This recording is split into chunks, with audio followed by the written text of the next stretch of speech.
In what has become the major market theme, shares of Nvidia and other tech heavyweights helped push the S&P 500 and Nasdaq to more record-high closes on Wednesday, with all three of Wall Street's main indexes gaining more than 1%.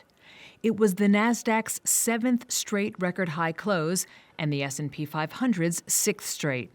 The S&P crossed 5,600 for the first time after Federal Reserve Chair Jerome Powell stoked expectations for an interest rate cut in September during his congressional testimony.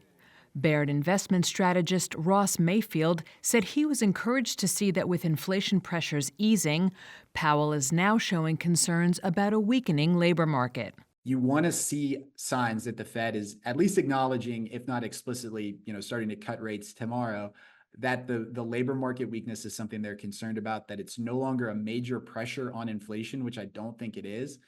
And it opens the door to not just September, but additional rate cuts later this year and early next year. The data-dependent Fed will parse the latest inflation reports with Thursday's Consumer Price Index, followed by the Producer Price Index on Friday. In company news, chip stocks jumped after Taiwan Semiconductor posted strong quarterly revenue, its shares rising 3.5%. Micron Technology gained 4%, Nvidia climbed more than 2.5%, and Advanced Micro Devices added nearly 4%. Intuit dropped more than 2.5% after the TurboTax owner said it plans to lay off about 10% of its workforce.